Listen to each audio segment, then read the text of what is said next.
결국은. 근데 이게 제가 지금 오늘 꼭 드리고 싶은 말씀이 하나 있어요. 이 경제 전망이 너무 틀리고 있습니다. 이거. 저도 틀렸습니다. 네. 저는 올해 초부터 세계 경제 전망 굉장히 낮췄거든요. 네. 좀 어렵다라는 쪽에 섰는데 상반기 경제 전망과 환율이나 뭐 금리 이런 가격 변수 전망이 빗나간 가장 큰 이유는 네. 아시다시피 인플레 전망 오류예요. 불행하게도 연준은 시장을 잘못 읽었고 전 세계에 많은 고통을 주고 있다.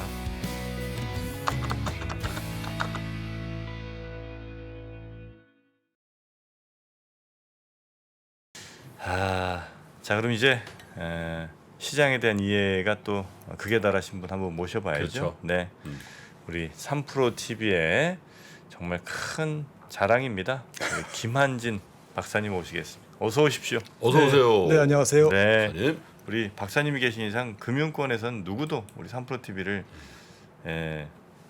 대충 볼 수 없습니다. 김한진 박사님 계시니까요. 네, 그럼 이제 그 실력을 이제 보여주셔야죠. 오늘 분위기 이상한데. 달러 얘기를 먼저 네. 보셨네요. 슈퍼 달러. 너무 아무래도 비싸요 달러. 환율이 좀 화둔 것 같습니다. 네. 또 환율을 통해서 마켓을 읽을 수가 있기 때문에 네. 이번 주에 또 환율 관련된 이벤트 뉴스들이 조금 많거든요. 그래서 좀 환율 얘기를 좀 해볼까 합니다. 지금 슈퍼 달러인데요. 지금 한 1년 정도 사이에 거의 20% 가까이 올랐습니다. 달러가. 네. 달러 강세인데 뭐 그 이런 슈퍼 달러 강세가 저는 뭐 결론적으로 7, 8월에는 좀 주춤할 것 같아요. 지금 8월 달엔 좀 주춤할 것 같습니다. 하지만 약세 폭은 좀 제한될 것 같습니다. 어제 달러 인덱스가 108.5까지 갔다가 최근에 네. 어제는 107.3. 꽤 많이 빠졌네요. 네, 최근 6개국 들어서는. 통화 이제 가중 평균한 달러 네. 인덱스죠. 그래서 조금 낮아졌습니다. 근데 조금 안심할 수 없는 게 네. 차트를 한번 보실까요? 예. 지금 달러 인덱스와 미국 인플레이션의 관계인데 지금 음영돼 있는 부분이 달러 강세 기간인데 지금 이제 빨간색 달러 인덱스가 올라가지 않습니까?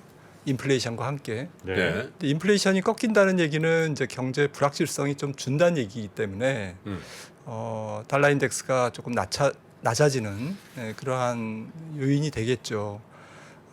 그런데 또 오른쪽 차트를 보면 달러 인덱스와 미국 경기입니다. ISM 제조업 지수인데 뭐 서비스업 지수를 뭐 적용해도 거의 비슷하죠. 달러 인덱스와 이제 조금 같이 갑니다. 역으로. 상관계수가 굉장히 강하네요. 네, 역으로 같이 갑니다. 그러니까 인플레이션이 조금 진정되는 것은 달러를 약하게 만드는 요인이지만 앞으로 예상되는 경기 둔화는 여전히 달러 강세 요인이다. 그러니까 이게 두 개가 좀 충돌하고 있다. 그러니까 이 달러는 미국 경기가 약화될 때 더 강하다. 그렇죠. 미국 경기가 약화되면 지금은 특히 미국 경기가 제일 좋지 않습니까? 전 네. 세계에서 다른 나라들이 굉장히 고생을 하는 거죠. 그래서 그럼 미국 달러는 경기가 언제 약해지고. 약세입니까? 아니 원래 그 나라 경기가 약하면 그 나라 돈 가치가 떨어지는 거 아니에요? 세계 경기가 좋을 때, 네. 세계 경기가 이제 좋아가지고 네. 사람들이 불확실성이 없다. 이제는 뭐 조금 돈을 가지고 해외로 나가자. 미국보다 다른 데 네. 경기가 더 좋을 때 네, 전 세계가 이제 뭐 돈이 돌아야. 중국이 강건하고 네, 막 네, 이럴 때. 네. 그러니까 경기에 대한 불확실성이 줄어야. 네. 근데 경기의 불확실성을 만드는 지금 가장 세계에서 제일 좋은 경기를 가진 미국이 앞으로 경기 침체가 예상되잖아요. 어떻게 될지 모르겠지만. 그러니까 달러가 안 도는 거죠. 그래서 어떤 분들은 뭐 인플레이션이 꺾이면 달러가 이제부터 약세로 간다. 그러면서 이제 뭐 인플레만 잡히면 이머징 사라 이렇게 얘기하잖아요. 아니다 이거죠. 네, 아니다 이거죠. 근데 좀 범위를 좁혀서 이번 주만 보자고요. 이번 주에 이제 조금 이슈가 많습니다. 대충 뭐 다 보도가 된 거지만 21일 날 ECB 통화정책회의가 그렇죠. 있는데 25bp 인상이 유력하죠. 예고한 거잖아요. 네, 연말까지 125bp 인상. 조금 낮아지긴 했지만 인상 폭이 여전히 100bp 정도를 앞으로 한 6개월 사이에 인상하지 않을까 이렇게 지금 매파적인 전망이 우세하고요. ECB가 금리를 올리면 이거는 이제 좀 달러 약세 요인이겠죠. 이제 그런 유럽도 금리를 올리니까. 그리고 지금 말씀드린 물가가 정점을 찍었다라는 거, 또 연준의 긴축의 정점이 통과가 되고 있다라는 거, 이런 게 이제 달러 약세 요인인데, 반대로 지금 정점을 안 찍은 거는 경기죠. 경기 침체의 정점이 안 찍혔고, 기업 이익 둔화의 정점이 안 찍혔잖아요. 그렇죠. 네, 이런 부분들은 여전히 달러가 이런 요인에 의해서 약하게 가더라도 좀 브레이크를 거는 제한되는 그런 요인이 될 것 같고요. 특히나 이번 주에는 21일 ECB 통화정책회의에 이어서 BOJ 일본은행도 통화정책회의가 있어요. 네. 일본은행은 뭐 제로금리를 유지하겠지만 앞으로 조금 어떻게 할 것이다. 조금 뭐 상황을 봐서 YCC를 안 할 수도 있다. 뭐 약간 그런 뉘앙스를 비추면 이제 엔화가 조금 강세로 돌겠죠. 하지만 뭐 그런 코멘트가 없으면 뭐 혼자 뭐 제로금리, 네. 혼자 채권 매입 뭐 계속 하고 있으니까 엔화가 이제 한 번 더 떨어지는 촉매가 될 수 있습니다. 보다 중요한 거는 22일이죠. 지금 가즈프롬이 뭐 서방에 통보한 게 어젯밤에 불가항력적이다라고 그러니까. 얘기했는데 뭐 그러니까 우리도 공급을 하고 싶은데 뭐 공급을 못하는 요인 뭐 이렇게 잘 고쳐지지 않는다. 네네. 이 노르드 스트림이 뭐 이런 얘기겠죠. 근데 뭐 어쨌든 거짓말이죠. 뭐 지금 그냥 뭐 양아치죠. 그냥 양아치입니까? 양아치. 예. 양아치 나왔습니다. 그냥 뭐 역시 박사님은 그 증권회사에 있는 것보다 3% 이코노믹스 하는 게 좋은 것 같아요.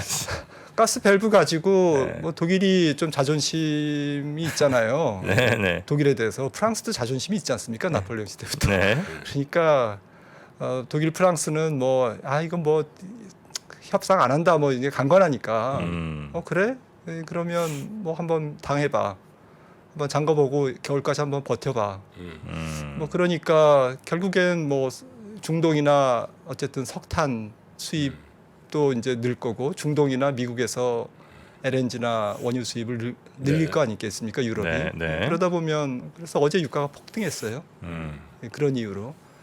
그래서 이게 지금 러시아가 이런 환율 전망을 모두 다 망가뜨리게 할 수 있는 요인입니다. 분석가들의 전망이 좀 필요 없게 만들 수 있는 그런 뭐 이번 주가 될 것 같습니다. 금요일이고요. 아무튼 결론은 물가와 여러 가지 수요 요인이나 채권 금리나 이런 것들은 정점을 찍었지만 경기와 기업 실적, 경기에 대한 불확실성은 정점을 안 찍었다. 그래서 세계 경기는 앞으로 둔화되면서 2차 달러 강세가 있을 거다. 지금은 조금 그러니까. 쉬는 기간이다. 이렇게 생각을 합니다. 역대급으로 만약에 달러 올라가면 어디까지 갑니까? 예전에 많이 갔을 때는 얼마까지 갔어요?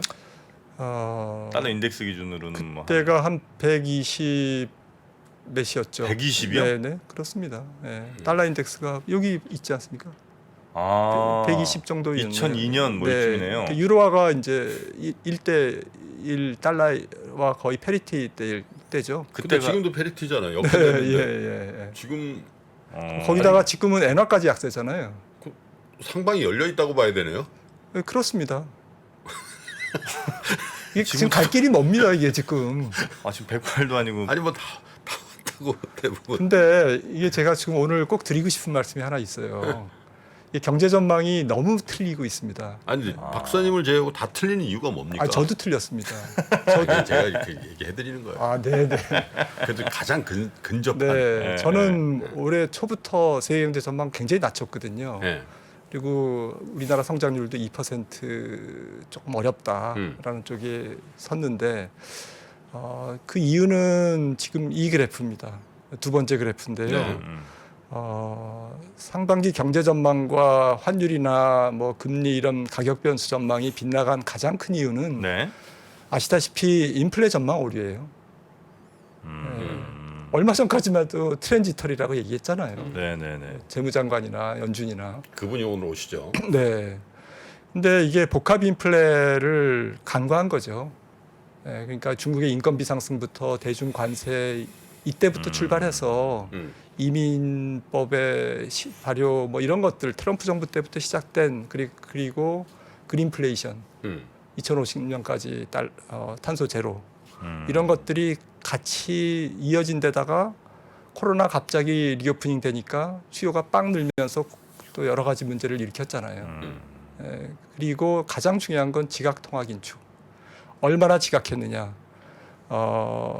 가장 물가가 높을 때 금리를 인상했던 기간이 2004년 6월이에요. 이 법례는 이제 금리를 첫 인상한 시점입니다.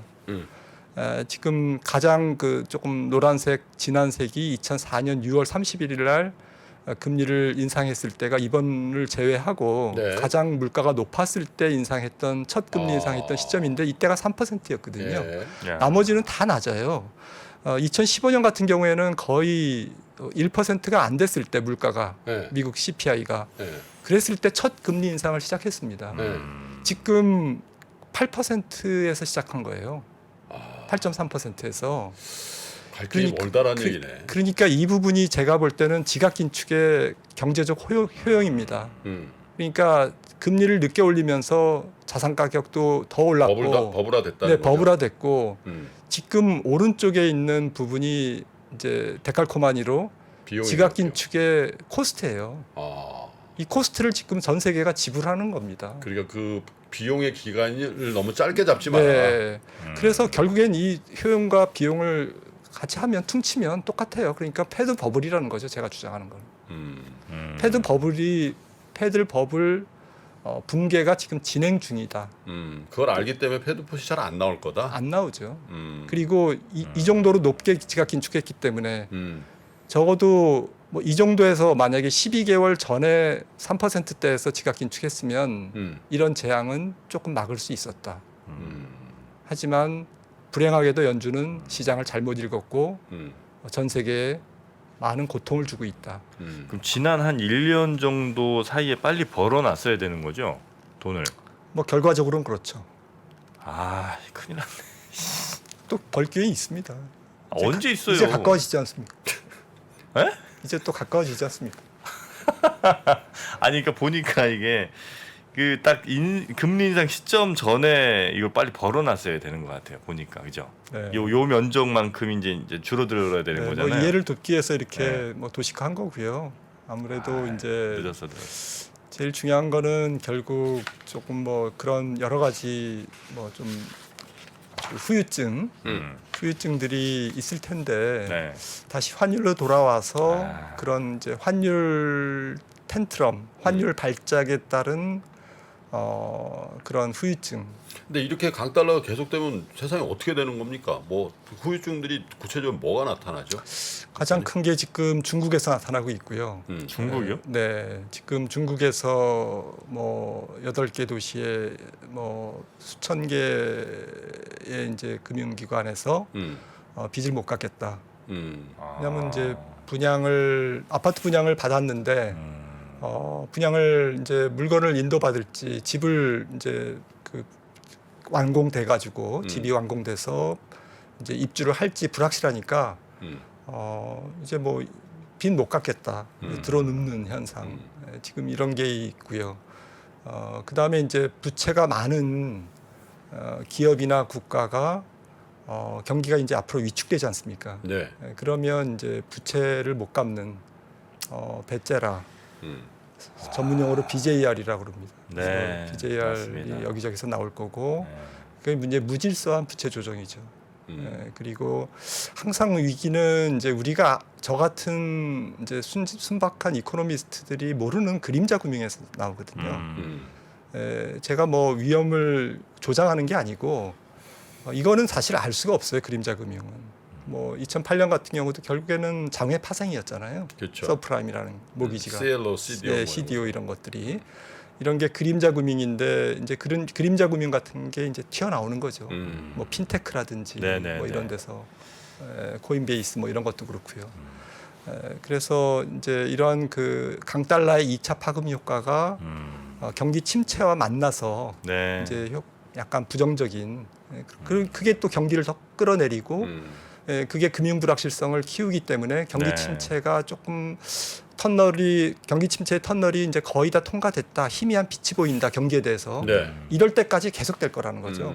이제 그래서 조금 쉽지 않은 그러한 기간이 올해와 내년까지 네네. 계속될 것 같습니다. 근데 요거 하나 좀 짚고 넘어가야 되겠네. 다른 분이 하시면 웃고 넘어갔을 텐데 우리 박사님이 하시니까 진짜인 줄 알고 넘어가시는 분들이 많아요. BJR은 그 배째라 그냥 저 농담 던지신 겁니다.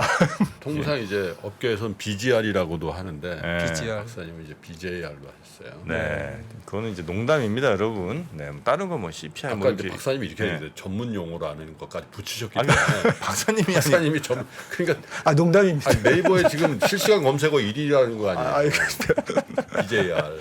예, 그건 그래서 이게 농담입니다. 차트를 한번 보시면 네네. 달러 인덱스와 주가가 이제 그러니까 어쨌든 누가 먼저인지는 모르겠지만 거의 네. 같이 가네. 예, 같이 가는데 뭐 코스피도 마찬가지죠. 야. 예, 그리고 신흥국의 하이힐드 스프레드잖아요. 하이힐드 금리가 달러 인덱스랑 같이 가지 않았습니까? 근데 아직까지는 지금 뭐 오르긴 했지만 12%, 13%는 아직까지 역사적으로는 낮은 편이에요. 아, 그러니까 같이 간다는 게 달러 인덱스가 이제 밑으로 가면 달러가 강해지면 강해지면 신흥국의 그 부채가 많은 소위 한계 기업들이 가만히 있으면서 부채가 늘어나잖아요. 네, 그냥 네. 뭐 나는 가만히 있었는데. 외화 부채가 또 많잖아요. 네. 예, 또 해외 달러 표시로 이제 채권도 많이 찍지 않습니까? 예. 이제 이런 기업들이 가만히 있어도 이제 부채가 네. 늘어나고 네. 아니, 그러니까 이제- 미국 주가는 어떻습니까? 달러 인덱스랑 미국 주가는 뭐 달러 그냥 인덱스 올라가면 미국 주가 안 좋죠. 안 좋죠. 예. 그렇죠. 예. 달러가 지금 20% 고점 대비 거의 한 18% 하락했는데 S&P 500 똑같이 20% 하락했잖아요. 달러 강세는 올해 미국 S&P 500 기업의 매출액을 한 7, 8% 줄이는 효과가 있어요. 네, 네. 미국도 해외 매출이 높기 때문에 음. 그리고 코스피가 달러가 20% 떨어졌을 때 30% 떨어졌잖아요. 저점으로 따지면. 그러니까 전 세계 위험자산 시장이 어쨌든 달러 인덱스와 무관하지 않은데요. 근데 네, 이제 네. 달러 인덱스의 급등기에 네. 한국 주시장과 미국 주시장을 이렇게 구분해 보면 한국 주시장이 더 안 좋은 거죠. 그렇습니다. 신흥국이 더 안 좋고 네, 신흥국이 더 안 좋고 수급 요인 때문에 외국인들의 그리고 투자자들의 최종적인 투자 수익률 지수 말고 지수의 변동폭 말고 투자 수익률은 탁월하게 미국이 좋네요. 왜냐하면 달러로 바꿔서 투자했을 때 맞습니다. 네, 그러니까요. 달러가 이렇게 가만히 있든 뭐 미국이든 신흥국이든 주식시장은 다 그러니까 NGR이라고 봐야 되겠죠. 네, 뭐예요? 네. NGR은 나가리 아닙니까? 우리 전문 용어 대결하기로 했잖아요. 대가리.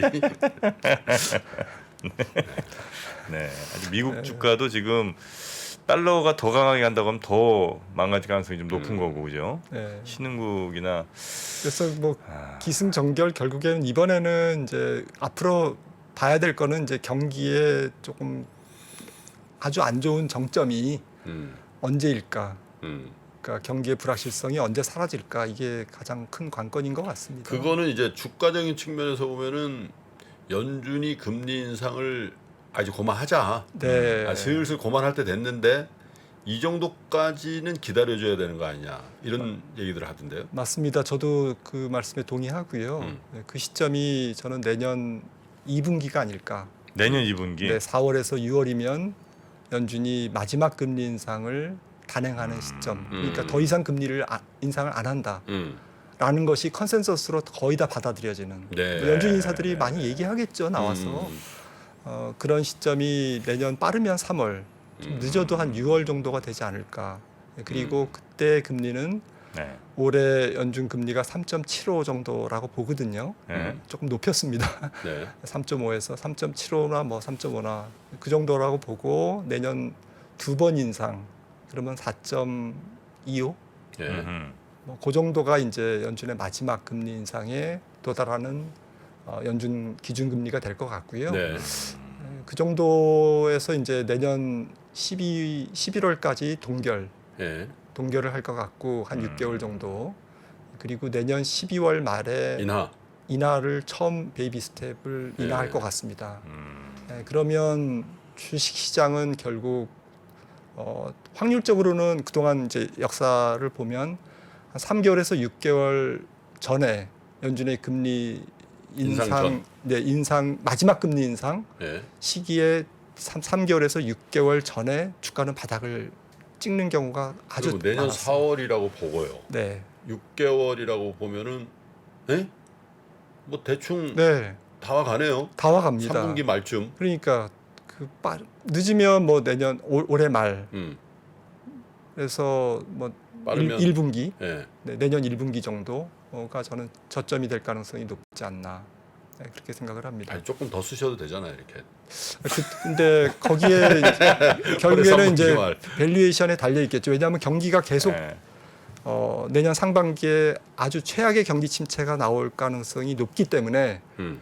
최악의 경기 침체니까 물가는 당연히 잡히고 연준도 당연히 금리 인상을 멈추지 않겠습니까? 공짜가 없잖아요. 그러니까 경기 침체가 아주 극도에 달하는 그 시점에 경기 침체 맞는데 주가 이렇게 싸잖아. 밸류에이션에 달려 있다는 거죠. 주가가 밸류에이션이 만약에 높으면 그냥 앞으로 연준이 비둘기로 간다라는 것에 대한 기대감으로 주가가 많이 안 떨어지거나 아니면 뭐 일부 종목들의 밸류에이션이 너무 높거나 이러면 조금 시원찮게 오르겠죠. 뭐 빠지는 건 멈추더라도. 근데 이제 만약에 그런 거는 어디서 먼저 반영을 합니까? 신흥국에서 먼저 오릅니까? 아니면 그것도 역시 미국에서 빅테크라든지 이런 게 먼저 오른가요? 제 경험상으로는 그 다음 주식 시장을 주도할 종목들이 선도 종목이 있거든요. 군대를 보면 장교로 갔다 오셨지만 저도 장교로 갔다 왔습니다. 근데 어쨌든 그 천병 있잖아요. 그 선도병, 네. 네. 예, 척후병이라고 그러나요? 척후병. 예, 척후병이 먼저 이렇게 대열에서 앞서서 가잖아요. 예, 그게 우량주입니다. 예, 아, 그리고 그런 그 친구들이 다음에 나오는군요. 그 다음 주식시장 사이클에서 그거는 올라가는. 그건 확실해. 예를 들면 작전하잖아. 그럼 예. 이제 아무리 훈련이지만 야, 저 가서 적진을 한번 탐색해보고 와. 예. 할 때는 제일 훈련도 잘 받고 괜찮은 예. 친구도. 예, 건강하고 제일 똑똑한. 그렇지. 예. 내 말이 무슨 말이 바로 알아듣는 예. 어? 시력도 좋고. 예, 상병 마로봉 정도를 뽑죠. 네. 그래갖고 예. 야, 갔다 와. 예, 그러니까 결국엔 주가 지수가 바닥 찍기 전에 종목들은 일부 종목들이 돌아요. 예, 그 종목들이 대충 그 다음 내년도에 주도 종목이 될 가능성이 높습니다. 그게 뭘까요? 그건 뭐 저는 뭐 우량 기술주일 것 같습니다. 우량 바이오 어떨까요? 뭐 바이오도 되겠죠. 바이오 될 수 네, 있죠. 네. 네. 그러니까 많이 쉬었던 종목들이니까. 아니 저 박사님 좀 정부가 뭐 이렇게 기습적으로 뭐 한다고 그냥 이렇게 봐주고 그러면 안 돼요. 너무 쉽게 넘어갔네. 큰일 납니다. 개인적으로 바이오를 좋아해서. 아, 그래요? 그렇습니까? 네네. 아, 바이오죠. 주식은 바이오죠. 아니 저 김 박사님 원래 제가 말씀드렸잖아요. 되게 보수적으로 하지만 주식은 또 거칠게 하십니다. 아, 예전에 주식은 하는 주식할 때 보면 굉장히 공격적으로 하세요. 그러세요? 네? 네. 네, 뭐 우리나라- 식음료 이런 거 안 좋아하세요. 바이오. 아니 뭐 주식을 셀할 거예요, 그러니까 바이오 할 주식은 거예요. 네. 이렇게 안전자산에 많은 개인 자산을 넣어놓고 네. 주식을 하려고 때 돈을 일부 띄워놓지 않습니까? 네. 근데 그 종목도 보수적으로 투자하면 큰일 난다. 전체 포트폴리오가 네. 좀 의미가 없어지잖아요. 음. 네, 그런 의미고요. 네. 저는 코스피도 그동안 이제 전 세계 중앙은행들이 긴축, 특히 연준이 긴축을 할 때 같이 올랐어요. 그동안 이렇게 보면. 왜냐하면 경기가 좋으니까 연준이 금리를 올렸을 거고 금리를 올릴 때 세계 경기가 좋지 않았겠어요? 그렇죠. 예, 그러면 우리나라 수출도 굉장히 좋지 네. 않았을까요? 그래서 이게 보통 이제 실적 장세라고 그러잖아요. 네. 금리도 오르지만 뭐 실적 좋은데 뭐 그래서 이제 성장주들이 그때 날아가지 않습니까? 그래서 마지막 차트를 보시면 연준이 금리를 인상했던 기간을 제가 음영을 칠해놨는데 이렇게 보십시오. 다 이렇게 올랐어요. 주가가 금리를 올릴 때. 뭐 이런 경우에 닷컴 버블 직전에는 이제 금리 인상 전반부에 올랐다가 후반부는 이제 조금 거꾸라졌죠. 그리고 지금 직전 통화 긴축기에도 2018년에 그러니까 금리 인상 후반부에 주가가 떨어졌지 않습니까? 네. 우리나라 주가뿐만 아니라 이런 경우도 있지만 전체적으로는 어쨌든 올랐는데 주가가 이번 같은 경우에는 금리 인상 하기 전에 거꾸라졌잖아요. 네. 그래서 제가 처음에 말씀드렸던 환율이 굉장히 중요할 거라는 거죠. 환율이 어떻게 될까라는 부분들이 결국 결과적으로 지금 환율이 그 달러가 약세에서 이제 강세로 돌아서기 시작한 시점이 네. 작년 6월이었어요. 달러 인덱스가 90이었습니다. 지금 음. 사람들이 조금 기억이 벌써 저기 하겠지만 그렇죠. 그리고 원 달러가 1,100원이었어요. 아, 작년 6월에. 그리고 우리나라 주가만 6월 달에 유독 작년 하반기에 떨어졌잖아요. 거기가 고점이었죠. 네, 고점이었잖아요. 3,300이요. 그래서 이게 지금 과거의 금리 인상기와는 전혀 다른 지금 모양을 만들고 있습니다.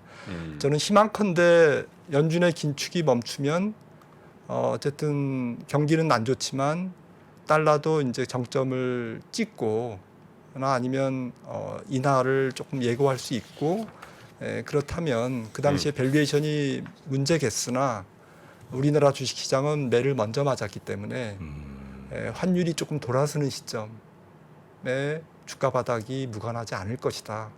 이제 그 시점은 결국 연준이 금리 인상을 멈추는 시기와 무관하지 않을 것이고 네. 우리나라 주식시장이 미국보다 조금 아웃퍼폼한다. 선도적인 상승을 먼저 이뤄내지 않을까. 음. 먼저 빠졌기 때문에 네, 네. 저는 그렇게 기대합니다. 금리는 고점 찍었다고 보시나요?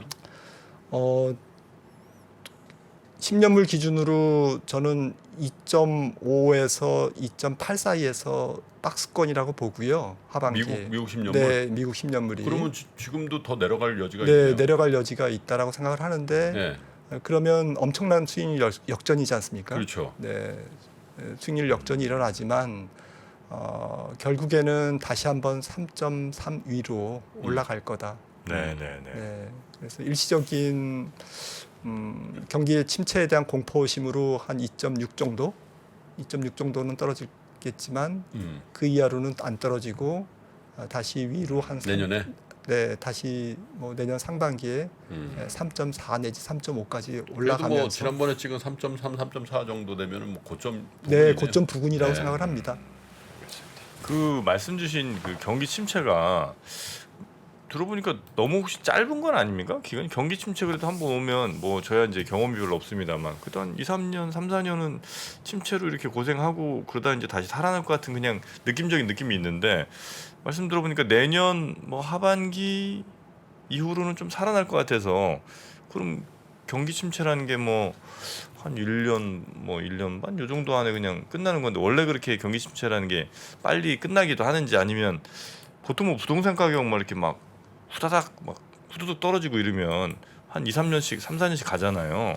혹시 그렇게는 안 갑니까? 미국의 평균 경기 침체 기간은 뭐 한 20개월 정도인데요. 20개월이요? 네, 그러니까 1년 반이면 뭐 보통이네요. 근데 네. 이번 경기 침체는 저는 2024년까지 굉장히 긴 경기 침체라고 그래요? 생각을 합니다.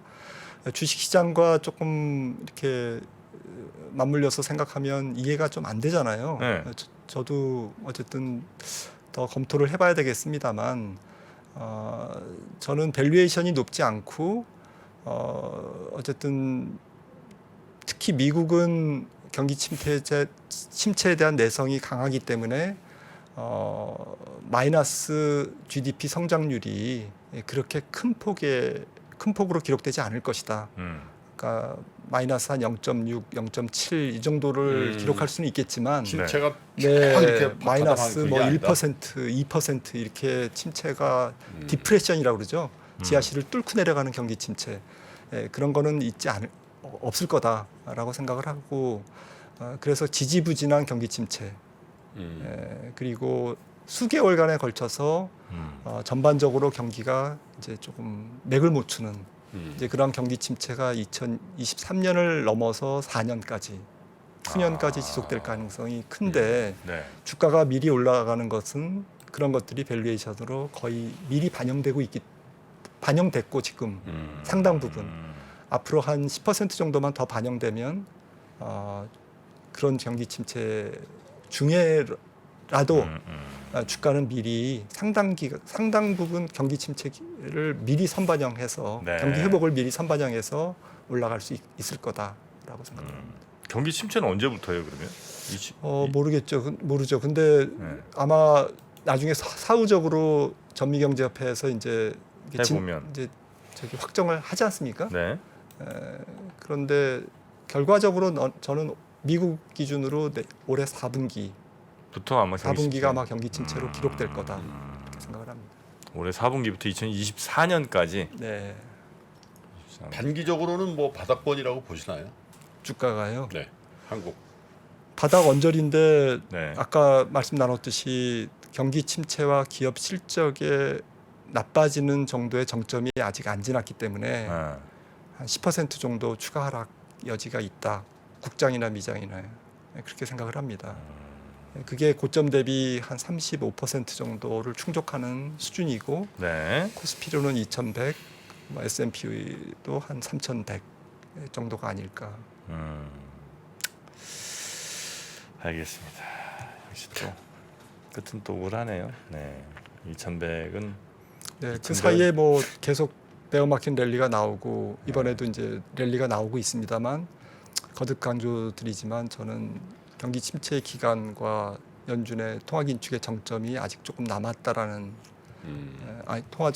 통화 긴축의 어쨌든 그 종점이 조금 남았다라는 관점에서는 하반기는 여전히 조심스럽게 그 랠리에 단기적으로 대응하지 않는. 왜냐하면 지금 오늘이 투자 심리가 집요한 날이거든요. 묘하죠. 왜냐하면 이제 금요일, 월요일에 삼성전자가 랠리를 해버렸거든. 맞아요. 하이닉스하고. 그러니까 사실 우리 600만 명 정도 돼요. 삼성전자 주주가. 네. 그럼 어떻게 되겠어요? 주식 투자 인구를 통상 지금 1,200에서 1,400만 정도 잡는데 그 중에 절반이 삼성전자가 갖고 있거든. 네. 근데 진짜 삼성전자가 지금 5만 원대 중반까지 빠졌다가 다시 6만 2천 원까지 올라온 상황이에요. 그러니까 이게 투심이 확 돌릴 수도 있는 그런. 네, 투심이 좀 돌죠. 돌아서고 있죠. 돌고 네. 있죠. 그런데 아직은 아니다. 실적이 문제인 것 같습니다. 어젯밤에도 애플이 앞으로 실적이 좋으면 그렇게 감원을 하겠느냐. 그러면서 굉장히 시장이 의외로 더 민감하게 반응했잖아요. 네. 이런 부분들이 조금 사람들이 실적 걱정을 많이 하는구나. 아직까지도 느꼈습니다. 하기야 뭐 애플 같은 회사가 뭐 고용을 줄인다라고 얘기를 할 정도니까 좀 상징적이죠. 상징적이죠. 네. 자, 우리 3프로 TV의 우리 김한진 박사님 네. 오셔서 오늘 또 경제에 대한 이야기 들어봤습니다. 자, 오늘 너무나 감사하고요. 다음 시간에 또 뵙도록 하겠습니다. 왜 이렇게 울라 그래? 아이 또 떨어진다니까. 기대했던 얘기를 못 듣는다고 그렇게 사회자가 하면 되나? 가슴. 저 안 좋다는 얘기는 딴 데서는 하지 말아주세요. 네. 네, 저만 알고 있겠습니다. 아니 그러시면 안 되지. 근데 요즘에 참 네. 많이 바쁘시죠? 요즘에? 네. 요즘 왜요 또? 아니 원래 이제 저 최근 들어서 여러 곳에서 이제 박사님 찾고 계시거든요. 아 그러세요? 네. 그 투잡 뛰지 마세요. 네. 함께 그것도 그만큼 드리고 말씀하세요. 함께 해주신 우리 김한진 박사님 대단히 고맙습니다. 감사합니다. 네, 감사합니다. 네. 중동학 개론이 끝난 지 벌써 2개월. 여전히 많은 분들이 꾸준히 시청하고 계신 것 같습니다. 중동학 개론을 통해서 우리는 많은 지식을 얻기도 했지만 세상을 이해하는 폭을 더 넓힐 수 있었던 것도 같습니다. 위즈덤 칼리지에서 만나는 인남식 교수님의 특강은 사람에 대한 이해를 선사합니다. 앞으로 내가 어떻게 행동해야 될지를 알게 만드는, 그러니까 내다보고 내가 움직이게 만들 수 있는 게 지혜라고 한다면 저는 지혜의 절정이 결국은 인간 이해로 수렴된다고 봐요. 사람들이 무슨 생각을 하고 어떻게 희로애락을 표현하고 무엇을 고민하고 그러면서 사람과 사람이 만들어내는 세상이 좀 사람과 세상에 대해서 함께 생각해보는 특별한 시간. 네이버와 인터파크에서 위즈덤 칼리지를 검색해보세요.